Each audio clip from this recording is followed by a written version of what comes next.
presenta WowMX.tv. Amigos de RIT TV, amigos de RIT Noticias, de las redes de Fer Galindo, de un servidor, de Alterno 180. El día de hoy en estas cápsulas rápidas, esta no va a ser tan rápida, deben de estar advertidos. Seguramente ya muchos vieron el tiempo de duración del video aquí en YouTube. Bueno, vamos a hablar de un tema que cuando conocimos las implicaciones nos pareció delicadísimo y sobre todo porque es un asunto, es un mal pasivo, es un mal silencioso que hasta que le toca a una familia tener a una víctima de estos delitos de trata de personas o de prostitución, empezamos a dimensionar. Por eso hay familias, hay personas que una vez que conocen de estos asuntos, le entran a fondo a apoyar a las personas que están en condiciones de víctima. Pues de esto vamos a estar hablando el día de hoy en este programa. Espero que este contenido no sea lo suficientemente crudo y los aleje, sino más bien los haga tener conciencia de esta problemática que tenemos. Yo soy Octavio Catalán, comenzamos.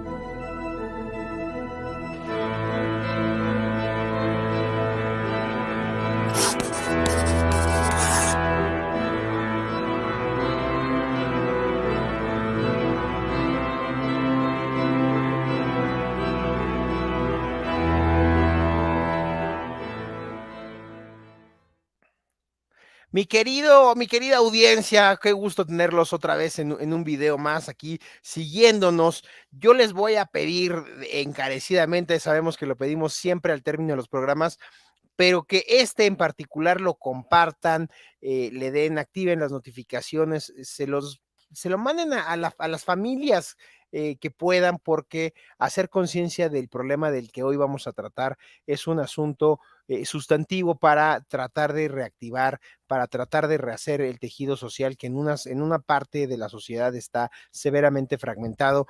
Y para hablar de este tema, pues no podía yo aventármela solito, tenía que estar aquí el señor de los caireles más sexys del internet. ¿Cómo estás, mi querido Fer? Tienes tu micrófono apagado. ¿Cómo estás, hermanito? Hermanito, ¿cómo estás? Qué gusto saludarte en este programa. Oye, vaya tema el que se va a abordar. Yo no sé si tú ya desayunaste, pero estas cosas no se platican sin alimentos en el estómago, No, ¿no? yo la verdad es que todavía no desayuno, porque Pues, además es puente, entonces. y además es puente, sí, para Ajá. nuestra querida audiencia deben saber que estamos grabando en estos días donde todos ustedes están plácidamente descansando y viendo el mundial.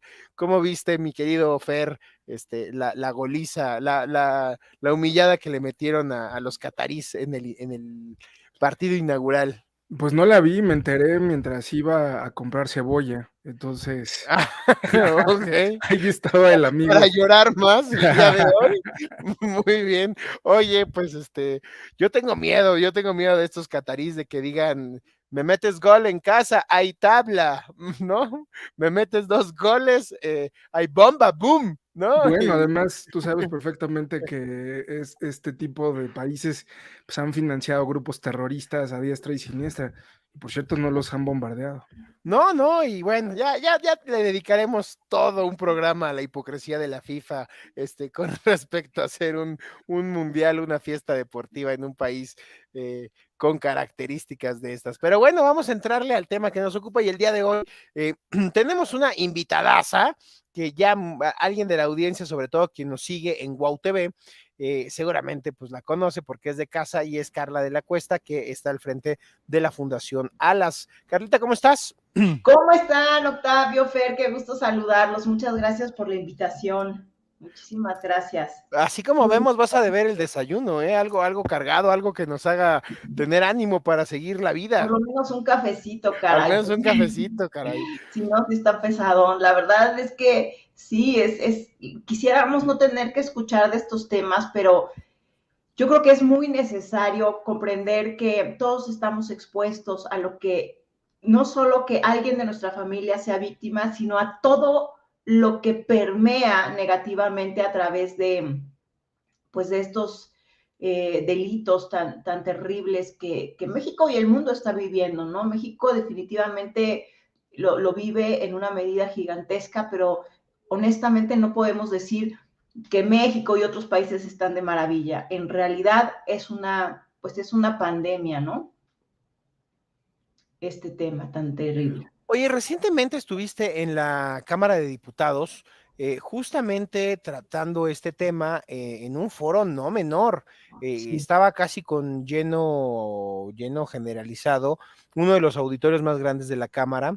Sí. ¿Cómo se llama este foro? El que está enfrente el que está justo enfrente del salón de plenos. Ahorita te digo cómo se llama. Aurora Álvarez, Aurora, ahorita les digo, ahorita me acuerdo Sí, el ahorita les nombre. digo, a ver. Pero bueno, es el que ocupa Morena para sus previas, que es un auditorio muy grande, es un Aurora auditorio Jiménez. Aurora Jiménez, es el auditorio Aurora Jiménez, y quienes participaron de este foro, de este panel, por cierto, convocado por diputados de Morena, o sea, Sí. conscientes del problema de seguridad que tenemos en el país, convocan este foro y bueno, yo llegó un punto en el que dije, me voy a salir porque la vibra que se sentía ahí estaba ruda, estaba pesada, muchos testimonios, muchas otras agrupaciones que decían, este es un problema fundamental, pero ¿por qué no nos cuentas un poquito de lo que nos estabas platicando, tanto a Fer y a mí, previo a entrar a este programa, del nivel de problema? Porque quizá mucha de la audiencia no es que sea indiferente, es que desconoce el nivel de problema que tenemos de prostitución y trata de personas, Carla.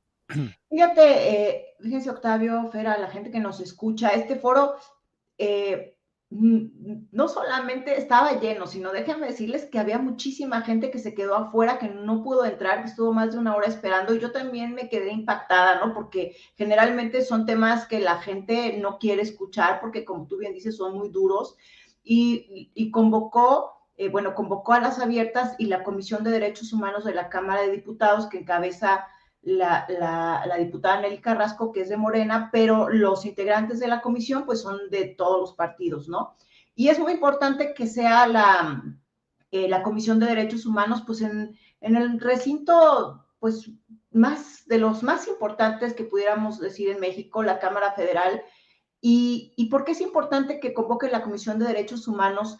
Porque todo lo que está ligado a la trata de personas, por supuesto a la explotación, por supuesto a la prostitución y por supuesto a todas las formas de explotación derivadas de la trata de personas, son claramente violatorio de derechos humanos. Se violan absolutamente todos los derechos humanos de las personas víctimas. Y quiero decirles algo, como explicarles un poquito de qué se trata este delito para que se comprenda, porque creo que a pesar de ser el segundo negocio de la delincuencia más redituable, imagínense lo que les estoy diciendo.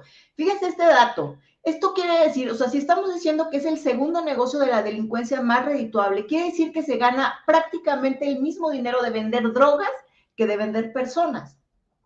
Fíjense nada más.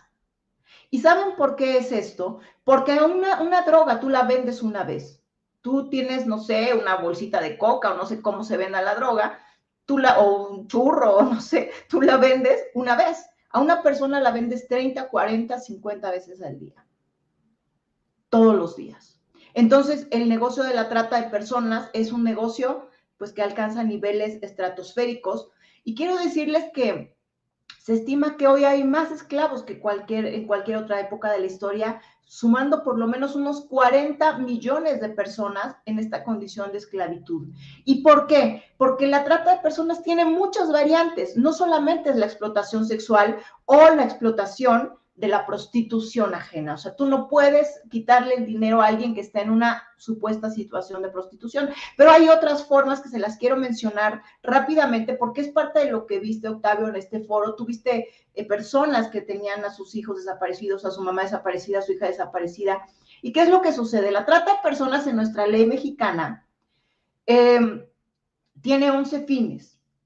¿Estos fines cuáles son? Las adopciones ilegales, por ejemplo, ¿te acuerdas de la mamá que le cortaron, entraron a su óptica, le cortaron el cuello y le robaron a su bebé?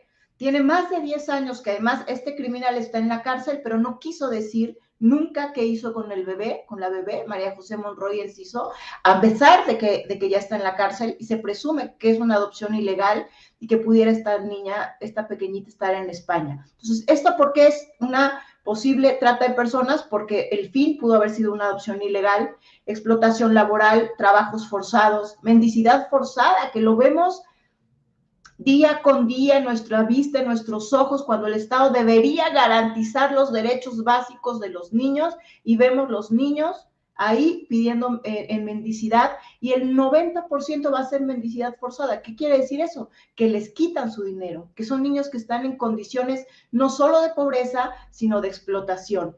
Vemos, por ejemplo, un caso conocido en México como los niños de los mazapanes, que hubo un pequeñito que incluso perdió su pierna tratando de lograr una venta de un mazapán. Imagínense nada más la gravedad de lo que estamos hablando. Otra forma que hoy conocemos y que cada día está más en la vista, pero requiere una atención mucho mayor, es el reclutamiento de menores para actividades delictivas. Ustedes han visto que hoy a través de los videojuegos se están llevando a los niños se salen por su propio pie. ¿Por qué? Porque ellos creen que van a algo que les va a cambiar para bien la vida, sin embargo están siendo reclutados por el crimen organizado y no saben esos niños que eso les va a costar la vida sí o sí, y se están yendo por su propio pie y los están contactando a través de los videojuegos. Y como esta, hay muchas otras formas, desde los matrimonios forzados, por supuesto el tráfico de órganos y bueno, por supuesto también comprender que la que está pues en la cabeza es la explotación sexual y todas las formas de explotación que son la explotación de la prostitución ajena. ¿Por qué hago la aclaración? En México, si una mujer, por ejemplo, está en una condición de prostitución, porque nunca les llamamos prostituta o estos términos peyorativos, denigrantes, humillatorios, está en una condición de prostitución, supongamos que no tienen un tratante, eso oficialmente no es un delito, es alegal, no está ni legalizado ni no legalizado. Lo que es un delito es la explotación de la prostitución ajena. ¿Qué significa esto? Que hay un tratante, un proxeneta, que te quita tu dinero, que te explota. Pero ojo, las estadísticas revelan que al menos el 90% de las personas en situación de prostitución realmente están en explotación, están en trata de personas, explotación, o sea, les quitan su dinero.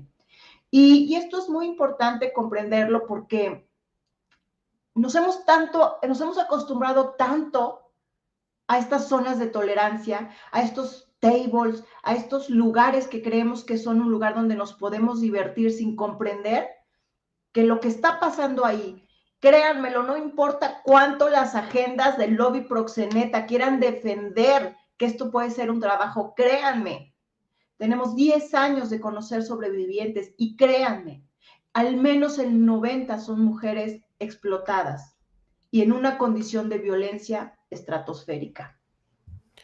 Mi querido Fer. Sí, bueno, lo que menciona Carla, bueno, de entrada, saludos, Carla. Qué gusto tenerte por aquí. A ver, hay varios asuntos que menciona Carla. El tema de la trata de personas, desde luego, es un tema muy delicado dentro de toda la problemática de seguridad que vive nuestro país, sin lugar a dudas. Esta trata de personas, dentro de los estudios que se han venido realizando, tiene mucha fuerza en la parte sur del país, porque de alguna manera, por la condición económica que se tiene, por las condiciones de lo que llaman vulnerabilidad se pueden detonar. Y esta cuestión de la trata de personas, pues no solamente es una red nacional, sino también se vuelve una red internacional, donde desde luego el crimen organizado tiene una presencia muy poderosa, porque Carla mencionaba que es una de las actividades delictivas importantes de las estructuras criminales, lo cual es completamente cierto. Es decir, no solamente es la venta de estupefacientes, sino también se ha venido a extender los tentáculos del crimen organizado a otras áreas importantes, como es el tema de la trata de personas, como es el tema también de la migración y del traslado de migrantes de una región a otra, pues bueno, tiene que ver también con esta fuerza que tienen los grupos delictivos y se vino a potencializar después de la pandemia, porque con la pandemia muchas de estas estructuras criminales dependían directamente del fentanilo que provenía de China. Cuando se cierran las aduanas y cuando se pone un embudo tanto de parte del gobierno de China como por parte de la situación de pandemia que se vivía en el mundo, pues ya no fluye de la misma manera el tema del fentanilo para el procesamiento de los estupefacientes. Entonces, ¿qué hacen? Pues los ahorcas financieramente porque no hay forma de obtenerlo, porque están cerradas las aduanas, están cerrando los puertos, entonces el flujo de la droga pues no se da de la manera como se tiene que dar, lo cual hace que estas estructuras criminales puedan buscar otras opciones y otras opciones son justo estas opciones. Y entonces, ¿a dónde se van? Pues se van a zonas de mayor condición de vulnerabilidad, con problemas económicos, con problemas de porosidad, de porosidad legal, con problemáticas familiares muy concretas, y ahí es donde empiezan a operar, ¿no? Decía la región del sur, sobre todo por el asunto del flujo migratorio, porque la gran presencia de personas indígenas y los flujos migratorios que se tienen desde el exterior y del interior del propio país, pues de alguna forma permiten eso. Pero también hay un problema, o sea, este flujo migratorio dificulta la distinción entre la trata de personas y el tema de la explotación, principalmente en el ámbito laboral, lo que mencionaba también Carla en su exposición. Ahora, otro elemento aquí que hay que adherir es el tema de los usos y costumbres de las comunidades indígenas y las prácticas culturales en la sociedad, que por cierto también están en el marco constitucional, no es algo como que sea ajeno, está en la propia Constitución, pero también en la propia Constitución hay otro artículo que, digamos, se anularía el artículo de usos y costumbres que tiene que ver con el respeto a las personas. Entonces, los usos y costumbres de las comunidades indígenas han naturalizado también estas conductas que impiden distinguir las fronteras de estos fenómenos delictivos, de estos fenómenos sociales que menciona Carla, que son peligrosísimos. Y entonces hay comunidades indígenas que desde luego se mueven de un lugar a otro, tienen condiciones laborales complicadas, en algunos casos tienen condiciones en donde pues, hay un captor que se las lleva o que los propios padres las llegan a vender. Es una violación sistemática completamente que va desde el nacimiento y que de alguna manera impide distinguir esta frontera, aunque se tiene claro en la parte legal, de pronto dices, no, bueno, pues no se puede porque el padre hizo esto y está permitido por su propia comunidad. Y vaya, que esto no es un fenómeno nuevo, pero que sí se ha potencializado. Incluso Rosario Castellanos, la escritora famosísima que escribió muchísimos cuentos y novelas, tiene un cuento en particular que habla sobre este tema en específico de la venta de niñas en Chiapas, en concreto. Es un cuento que se llama Modesta Gómez y es un cuento que ya data de tiempo atrás. Entonces, no es un fenómeno nuevo, pero sí es un fenómeno muy preocupante porque, como bien decía Carla, pues la mayor parte de estos comportamientos delictivos de trata de personas, pues tiene que ver el crimen organizado. Y se había mencionado un asunto de desaparición forzada, o no sé si lo escuché o lo quise escuchar. Si quieren, luego le entramos a ese tema de manera tangencial.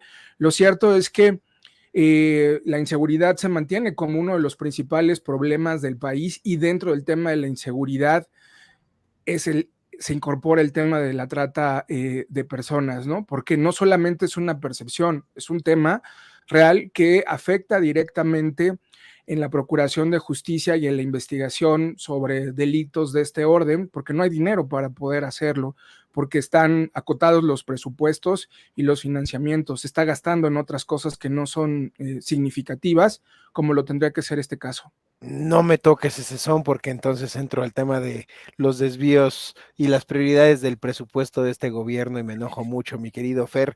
Pero a ver, yo quiero hacer una pregunta que me surge de lo que han estado comentando. Obviando que no tiene nada que ver con esta barbarie de los usos y costumbres donde un señor en una comunidad cambia a su hija por un cartón de cervezas y atrocidades de esa naturaleza, insisto, obviando eso lo sacamos de mi pregunta. ¿Ustedes han notado, Carla, una relación directamente proporcional entre niveles de pobreza con prostitución? Mira, definitivamente hay una absoluta relación, o sea, una mujer que está en una condición de protección absoluta familiar, en una condición económica con oportunidades laborales, de estudio, de preparación, créeme que jamás va a decidir una actividad que es totalmente violatoria de derechos humanos. Recientemente estaba escuchando a una víctima de que ella es brasileña, se la llevaron a España a los 14 años, estuvo 30 años en este sistema, le llamamos sistema prostituyente, porque en realidad el que compra supuesto servicio, en realidad es parte del delito, no es un cliente, es un prostituyente que está involucrado sí o sí en el delito, y ella tiene una hija y decía, si yo supiera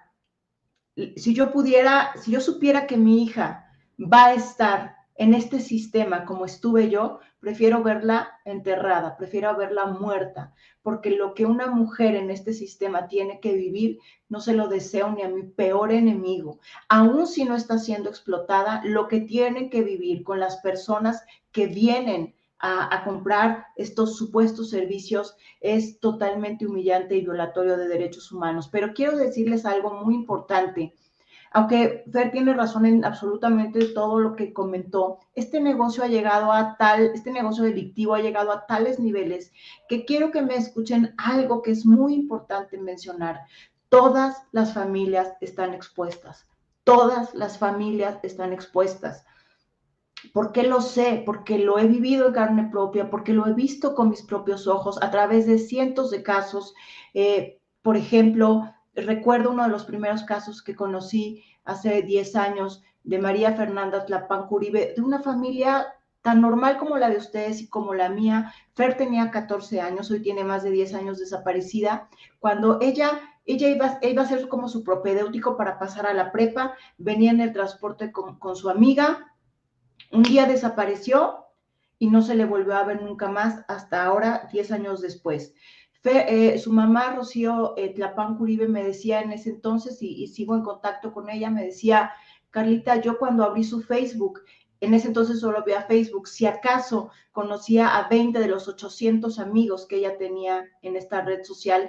Un año después, una organización americana logró abrir su página y encontrar ciertas pistas que la llevaran probablemente a ver a dónde pudiese estar Fer. Años después le dijeron que estaba en un lugar de explotación, estos llamados tables, que supuestamente son de diversión, pero realmente son de explotación.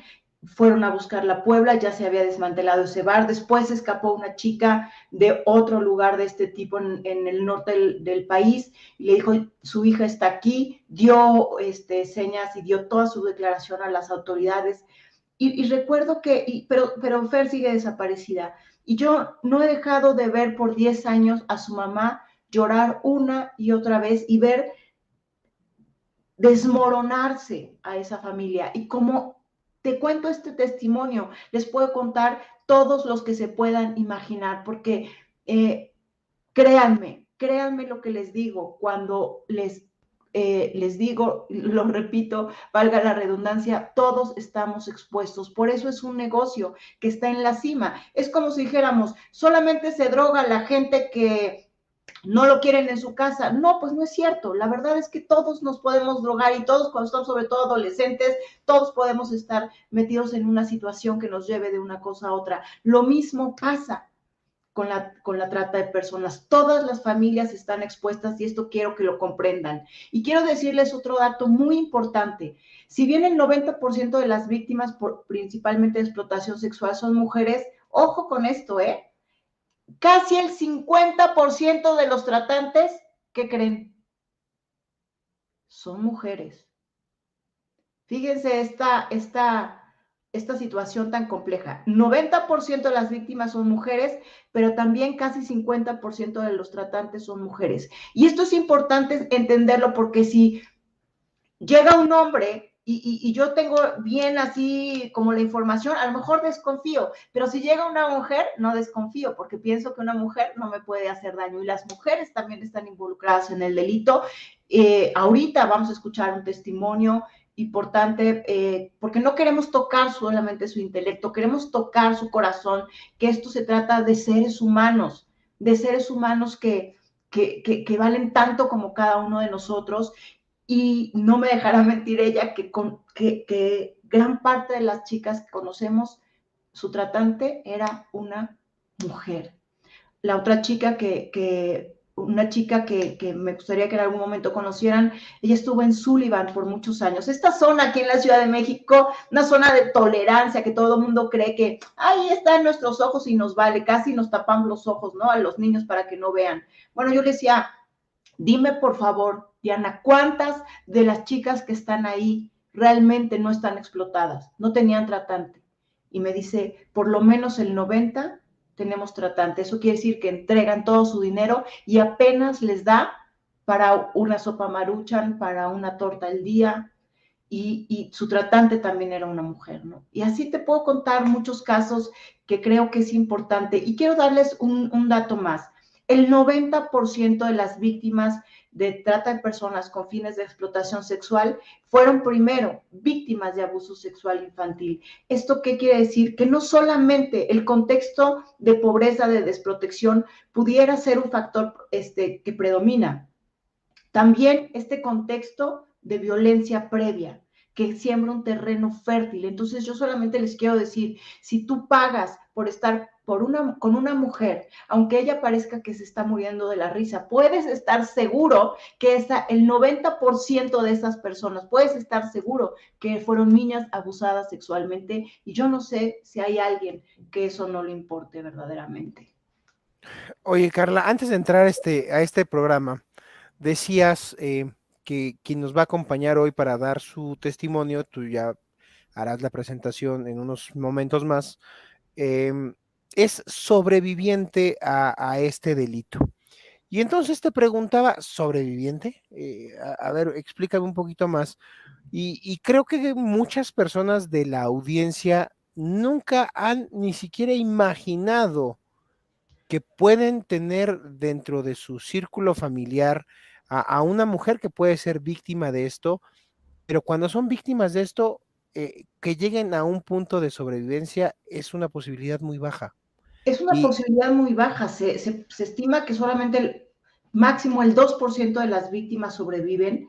Imagínense, el 2% de las víctimas van a sobrevivir. Y fíjate que mencionaste algo muy interesante que quiero referir. Si bien al menos el 60% de la trata de personas se entiende que está ligado a la delincuencia organizada, ojo, fíjense, la trata de personas también la puede estar cometiendo, la explotación la puede estar cometiendo tu mamá, tu papá, tu pareja real, porque hay tratantes que lo que hacen es fingir que se vuelven tu pareja para poder explotarte, pero hay quienes su pareja real las explota. O sea, no solamente es una banda delictiva, puede ser en los refugios en los que hemos trabajado estos años, hay muchísimos de los niños que en su gran mayoría fueron sus propios padres y curiosamente en la gran mayoría era su propia madre quienes les explotaban sexualmente, quienes les vendían sexualmente. Entonces, tú puedes estar en tu casa y decir, oye, pues es que es mi mamá. ¿Por qué? ¿Por qué funciona el negocio así? ¿Por qué puede ser un delito continuado? No es un delito que acaba de inmediato, ¿no?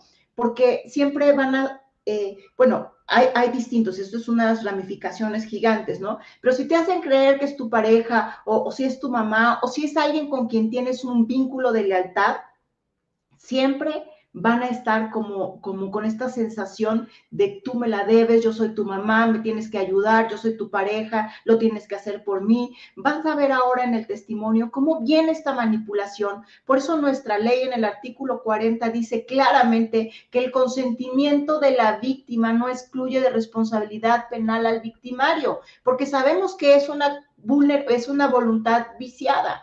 No importa si tú me estás escuchando, no importa si tú diste tu consentimiento, eso no excluye de responsabilidad a quien te está explotando, porque aunque yo diga, me fascina que me exploten, pues no importa, es un delito, ¿me explico? Entonces tú puedes denunciar y no dejes que nadie te manipule diciendo, tú me diste consentimiento, porque la explotación es un delito, hayas dado tu consentimiento o no, tengas 12 o tengas 40 años, ¿no?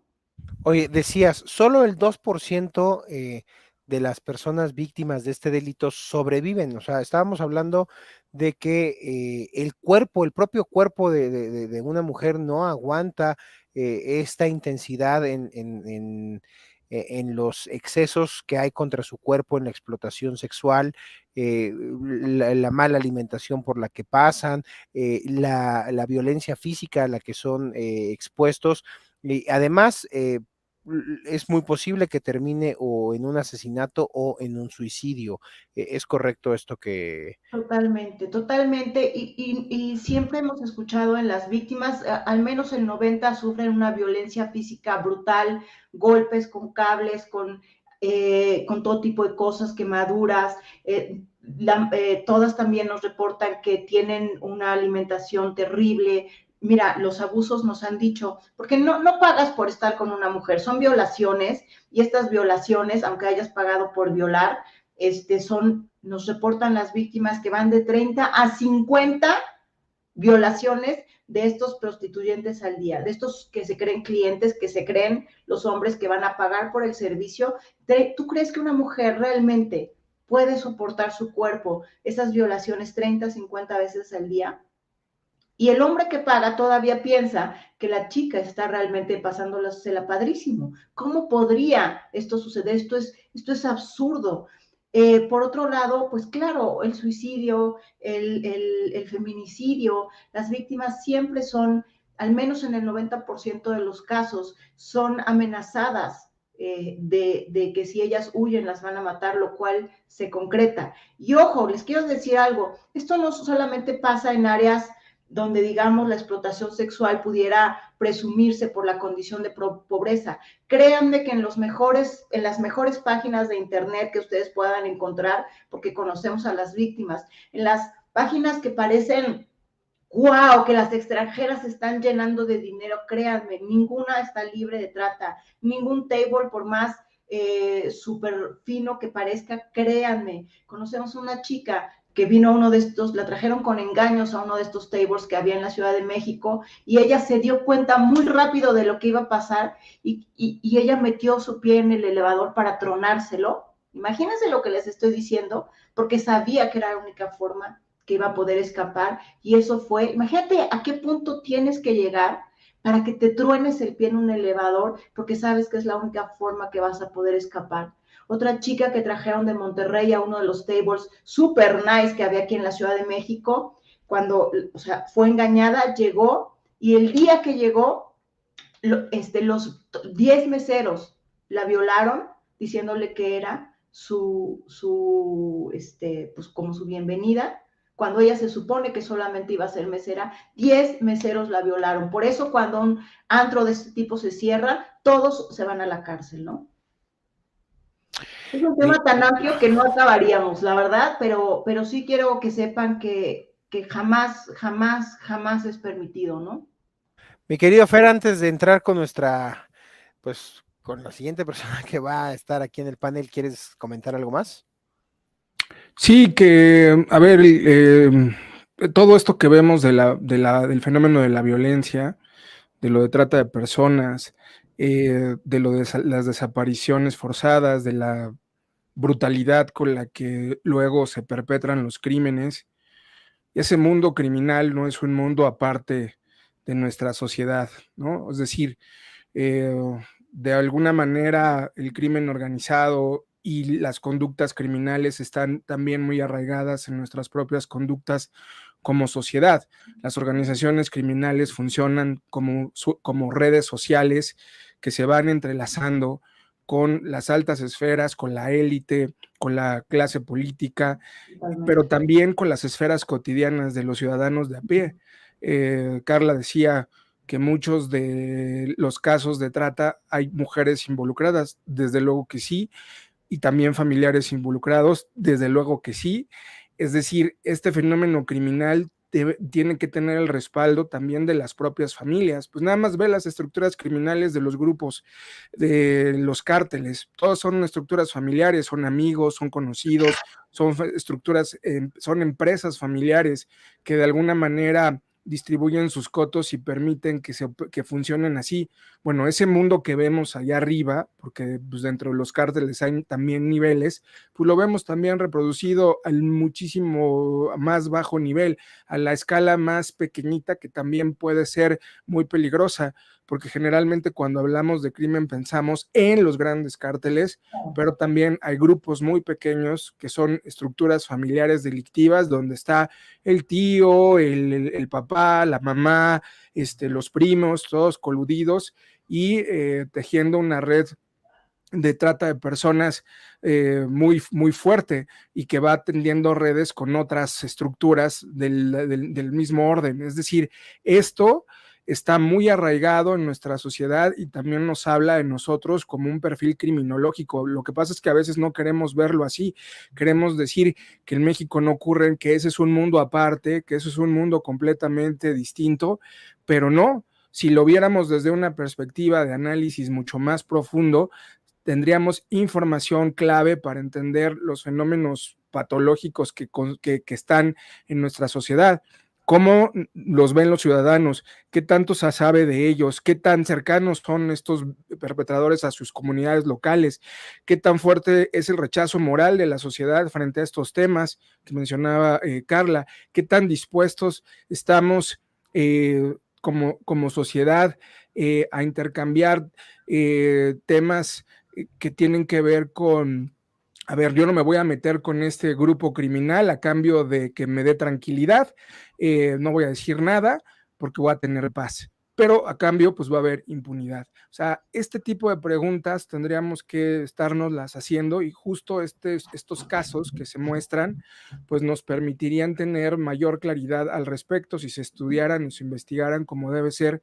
Y vamos, insisto, con el tema del presupuesto, si hubiera un presupuesto adecuado para este asunto. Ahora, nada más como último dato, el tema de las desapariciones forzadas. Muchos casos de desapariciones forzadas podrán estar vinculados al tema de trata de personas, pero hay otros casos de desapariciones forzadas que están vinculados específicamente a espacios criminales en donde se disputan los entornos regionalmente, ¿no?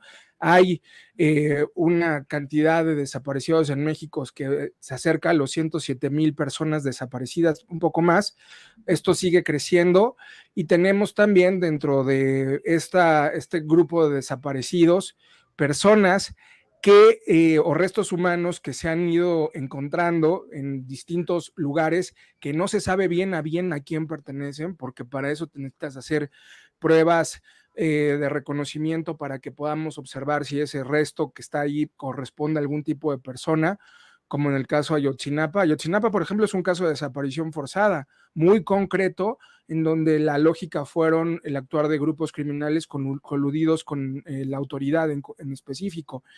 Entonces tenemos también una crisis del sistema forense en donde no se pueden se encuentran ciertos restos, pero no se puede determinar a quién corresponden esos restos que se encontraron. Entonces, pues las personas, las madres siguen buscando a sus hijos y finalmente, pues no se sabe bien a bien si esos restos que están ahí corresponden a esa persona en específico. Ahora, mucho de eso no necesariamente tiene que ver con trata de persona, pero también está vinculada a la desaparición forzada el tema de la trata de persona, lo cual es completamente delicado, es desastroso que en México se tenga esa cantidad tan aberrante de personas desaparecidas. Ahora, hay países que tienen muchísima pobreza, pero no necesariamente tienen los niveles de violencia que se viven en México. No necesariamente hay una correlación entre pobreza y violencia, más bien creo que hay una correlación más clara entre impunidad y violencia. Es correcto. Gracias, mi querido Fer. Pues a la audiencia le comentamos que cuando empezamos pues, la conexión para hacer esta entrevista, Carla nos comentaba que habría una invitada que es justamente una sobreviviente de este delito.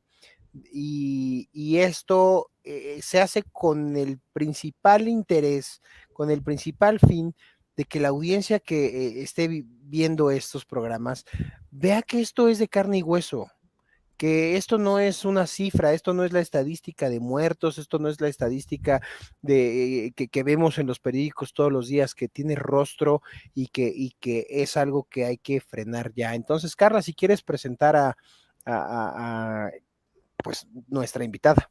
Claro que sí, miren, decirles justamente esto, nosotros creemos que siempre obviamente la identidad, el respeto a las sobrevivientes tiene que ser pues algo sumamente cuidado.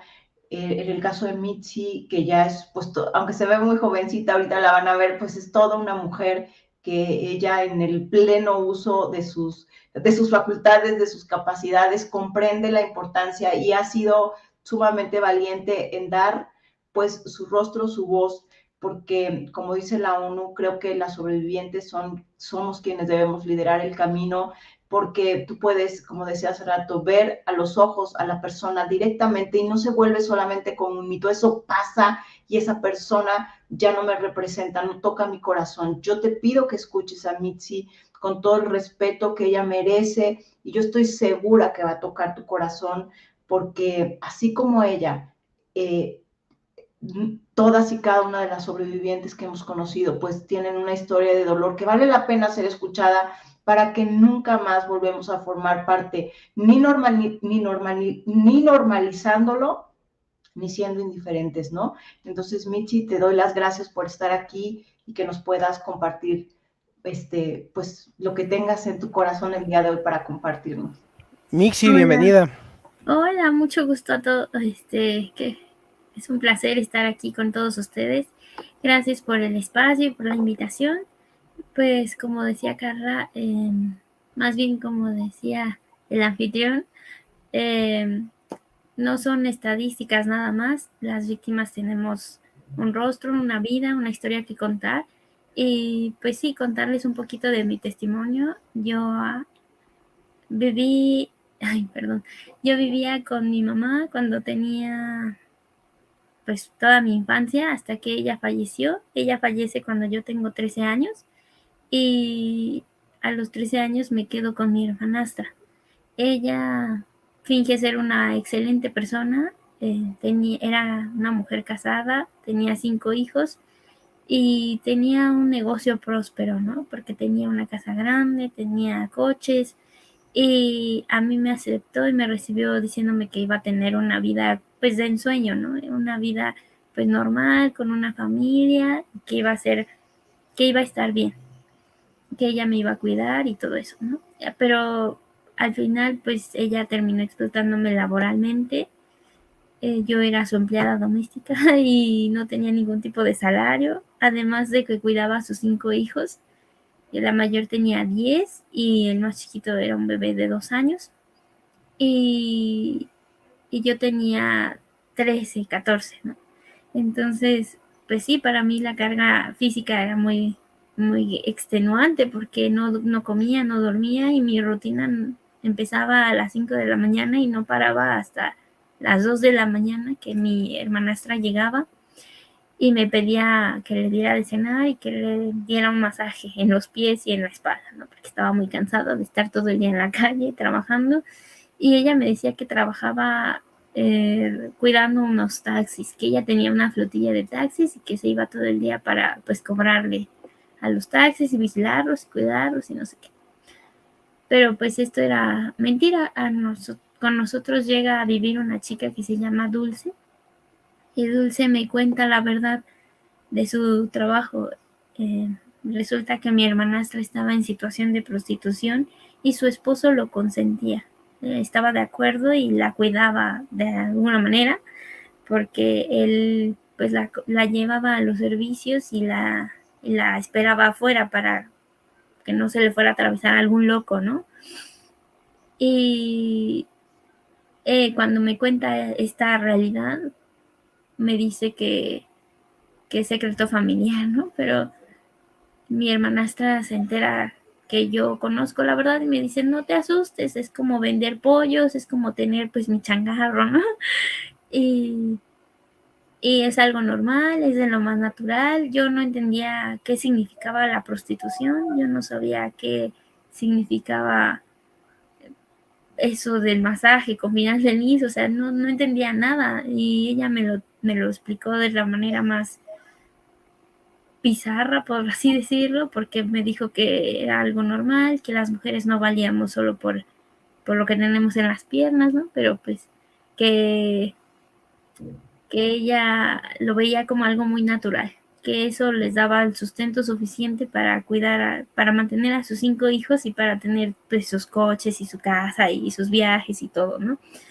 Y así empezó a meterme en su trabajo. Me incluyó primero diciéndome que necesitaba mi ayuda para contestar sus líneas telefónicas. Como mencionaba Carla, mi tratante es mujer y por otro lado también me anunciaba en periódicos. Antes existía en los periódicos como el Universal, La Prensa, Reforma, una sección de adultos en donde las mujeres se anunciaban y sus anuncios eran así como de, colegiala, va a hacerte maravillas, ¿no? Y cosas así. Y solo tenían que llamar y ya estar instalados en un hotel para que yo agendara la cita. Al principio era mi hermanastra y Dulce quienes hacían esos servicios, esos encuentros sexuales. Y posteriormente Dulce un día desaparece, un día ella escapa o bueno, yo prefiero decir que se escapó porque simplemente una noche ya no volvió. Salió con mi hermanastra y un día ya no regresó. Así que mi hermanastra pues nunca me dio ninguna explicación de dónde estaba ni qué había pasado con ella, simplemente se nos prohibió hablar de ella o preguntar. Así que ella se inventa una historia donde primero me promete que voy a ganar mucho dinero con ella si entro a los hoteles. Yo ya tenía 15 años y me dijo, vas a ganar mucho, ¿por qué no entras? Primero como que me sembró la idea de ser millonaria, de tener una vida próspera como la de ella, pues de que así me podía ganar la vida, ¿no? Y era una vida fácil y que iba a ser maravilloso, ¿no? O sea, y yo obviamente pues no quería y yo así como de, ay, no, ese es tu trabajo y yo suficiente con ayudarte en la casa y con los hijos y aparte contestar tus teléfonos, o sea, suficiente con eso. Y yo no quería involucrarme más, pero pues no podía salir de ahí. Ella siempre me amenazaba cuando yo estaba muy cansada y no quería limpiar o cuidar a sus hijos o hacer cosas que ella me pedía, siempre me amenazaba con dejarme en la calle. Y hubo un tiempo en que yo traté de escapar porque me trataba muy mal, ¿no? Pero no sabía a dónde ir, no tenía más familiares. Tenía una tía que intentó casarme en cuanto murió mi mamá, entonces no podía ir con la familia que debía protegerme porque ya no tenía seguridad con nadie. Así que un día escapé e intenté ir al panteón a visitar a mi mamá y en el camino pues fui violentada sexualmente por un tipo que estaba, por un vaguito, ¿no? Y porque era de noche. Y terminé regresando con mi hermanastra porque supe que vivir en la calle era algo peligroso y yo no quería que me mataran ahí, ¿no? En medio de la noche en una carretera. Así que regresé con ella y así me resigné a vivir ahí con ella porque no tenía más familia y sabía que mi única posibilidad de vivir bien o de tener al menos un poco de alimento y tener donde dormir, pues era aceptar toda la explotación que ella tenía hacia mí, ¿no? O sea, yo era prácticamente una persona que ya no tenía voluntad porque ella decidía todo lo que yo hacía. Nunca salía sola, salía con su bebé, pero después que Dulce se escapa, me inventa una historia en donde mi padrastro, yo buscaba irme con mi padrastro a Puebla, y ella me dijo, no lo vas a ver porque está muy enfermo desde que murió tu mamá y lo han operado 1000 veces y está en el hospital, así que no te puedes ir con él. Y eso me lo decía siempre. Pero cuando Dulce se escapa me dice que necesitaba más dinero para las medicinas, para las cirugías, para todo, y que si no lo conseguíamos se iba a morir. Y eso me dejaba a mí como triste, ¿no? Muy triste, porque yo tenía la esperanza de irme con él algún día y con mi hermanita. Yo tenía una hermanita, hija de mi madre, que se fue con él, pero a mí no me llevó porque esta mujer lo detuvo y dijo que yo no podía irme con él porque no, yo necesitaba una figura materna porque era un adolescente. Y entonces por eso fue que cuando muere mi mamá, pues me quedé desprotegida, ¿no? Pero al final la busqué y resultó que en lugar de protegerme me explotó y me obligó, después de estas mentiras, a aceptar entrar con ella a los hoteles, porque decía que si se moría mi padrastro se iba a tener que traer a mi hermanita. Y si a mí me trataba mal, sabiendo que yo sabía planchar, lavar, cocinar, yo cuidaba a sus hijos y todo, y aún así me trataba mal, me encerraba, me dejaba sin comer, sin dormir. Yo me imaginaba cómo va a tratar a mi hermanita, ¿no? Si mi hermanita tiene 8 años y no sabe cocinar, ni planchar, ni hacer nada. Y para mí eso era una pesadilla, así que acepté entrar con ella a los hoteles. Ella me enseñó a trabajar en lo que ella hacía, viendo pornografía y haciendo tríos. Ella anunciaba tríos en los periódicos y entrábamos las dos y me decía, pon atención porque después de que yo lo haga, lo vas a hacer tú. Así que fue pues grotesco, brutal y terrorífico. Y después de un tiempo recibí una llamada a estos teléfonos que era mi hermanita, y yo le pregunté por papá y le dije, está bien, tuvo medicina, sus operaciones, ¿cómo salió? Yo bien preocupada porque mi hermanastra no me contaba nada. Así que mi hermanita me dijo, no, eso no es verdad, él está muy bien, él está en el mercado, él está vendiendo discos, y a mí me compró un microornito y me enseñó a hacer galletas. Y yo me acuerdo de esa conversación y ahí como que mi alma reviví, regresé en sí y dije, no puede ser, o sea, me está usando, me mintió todo este tiempo y todo ese dinero nunca lo vi. Ella pues prácticamente se quedó con todo, y como su servicio era VIP, pues no eran 200 pesos por servicio, eran más de 1500 por servicio, y eran al menos unos de 25 a 30 al día. Y todo ese dinero ella pues lo gozó, ¿no? Porque pues yo nunca lo vi, y a mí siempre me prometía y me decía y me juraba que era para las cirugías de mi padrastro y que su medicina y no sé qué, y todo eso pues era mentira, ¿no? Pero yo no tenía el valor de ir a enfrentarla, así que un día pues simplemente esperé mi oportunidad para escapar. Y justo en un hotel ella me regaña por mi actitud y me dice, ya no quieres trabajar, pues ahora te voy a castigar y vas a entrar con un cliente y vas a tener relaciones sin preservativo. Ese era un castigo, ¿no? Y yo así como de, no, pues no lo voy a hacer, y no lo hice y me aferré a que no lo iba a hacer. Y ella subió a la habitación, yo ya estaba con el cliente, y me golpeó enfrente del cliente, y como decía Carla, todavía este señor que se creía cliente y creía que por pagar yo tenía que hacer todo lo que él quisiera, pues me regaña y me dice que si quiero estar en ese negocio tengo que hacer lo que el cliente pida porque está pagando. Y yo salí enojada y llorando porque dije, ¿cómo es posible que no vea que soy una niña, que tengo 15 años y que me están obligando a venir, y que hasta una mujer me acaba de venir a golpear para someterme a que yo hiciera lo que me pedía, ¿no? Entonces, o sea, impresionante. Pero a la vuelta de la esquina, por así decirlo, yo salgo después y veo que ella no está afuera esperándome como de costumbre porque siempre me vigilaba. Veo que no está, entonces me exploto en llanto y en eso encuentro un recamarero que me ve y preocupado y genuinamente me dice, yo te ayudo a escapar.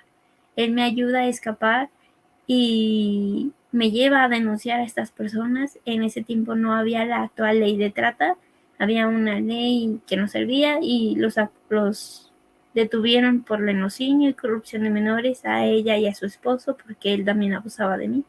Así que estuvieron en la cárcel y yo estuve en una fundación y posteriormente, después de años, conocí a Carlita y la verdad es que hacemos este trabajo porque sabemos que si no lo hacemos nosotros nadie más lo va a hacer, ¿no? Y aparte la responsabilidad que tenemos de haber sobrevivido y es como una deuda por aquellos que no sabemos que siguen ahí y que no probablemente nunca salgan.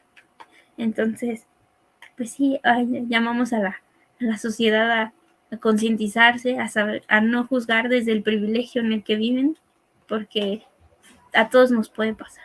Entonces, muchas gracias por escucharme. Wow. MX.tv presentó